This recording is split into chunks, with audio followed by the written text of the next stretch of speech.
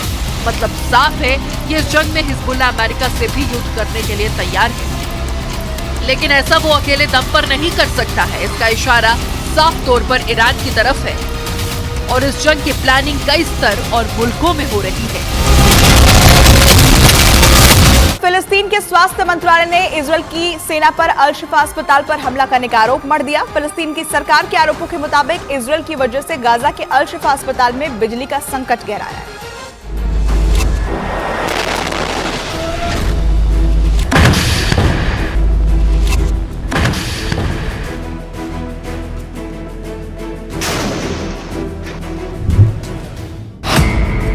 Gaza की अल शिफा अस्पताल पर आया संकट। अल शिफा अस्पताल में बिजली का संकट। अस्पताल में भर्ती मरीजों की मुश्किल में आई जान। फिलिस्तीन के स्वास्थ्य मंत्रालय ने दावा किया कि गाजा के सबसे बड़े अस्पताल अल शिफा में बिजली की सप्लाई बंद हो गई है। बिजली न होने से अल शिफा अस्पताल के बच्चों के वार्ड में खलबली मच गई। दावे के मुताबिक आईसीयू में भर्ती 39 नवजातों की जान पर बन आ गई।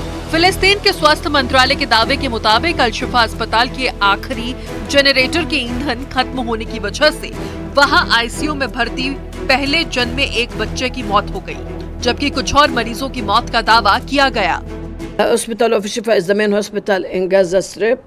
It is now threatened because it lacks oxygen, it lacks electricity, it lacks fuel. यही नहीं, फिलिस्तीन के स्वास्थ्य मंत्रालय ने यह भी आरोप लगाया कि इजरायल की सेना की गोलीबारी में अस्पताल के कर्मचारी की मौत हुई। इस बीच गाजा के अल-शिफा अस्पताल के बाहर से एक वीडियो भी सामने आया। उस वीडियो में अल-शिफा अस्पताल के बाहर अफरा तफरी का माहौल दिखा। स्ट्रेचर पर लोग मरीजों को लेकर इधर उधर भागते दिखे। वहाँ मौजूद हर शख्स अपनों की जान बचाने पर जुटा नजर आया। Last night, Shifa Hospital was airstruck by, according to what they told us, by white phosphorus. इसके साथ ही अल-शिफा अस्पताल के डॉक्टर ने दावा किया कि इजरायल में बमबारी से अस्पताल की इमरजेंसी सर्विस बंद हो गई है और अस्पताल के कर्मचारियों और डॉक्टरों में दहशत का माहौल बन गया है और कई नवजातों समेत वहां भर्ती कुछ मरीजों की जान खतरे में आ गई है। हालांकि अस्पताल पर हमले को लेकर फिलिस्तीन के दावों पर इजरायल ने इनकार कर दिया है। इजरायल की सेना के मुताबिक अस्पताल पर गोलीबारी नहीं की गई, लेकिन अस्पताल के आसपास हमास के लड़ाकों से उनकी झड़प जरूर हो रही है।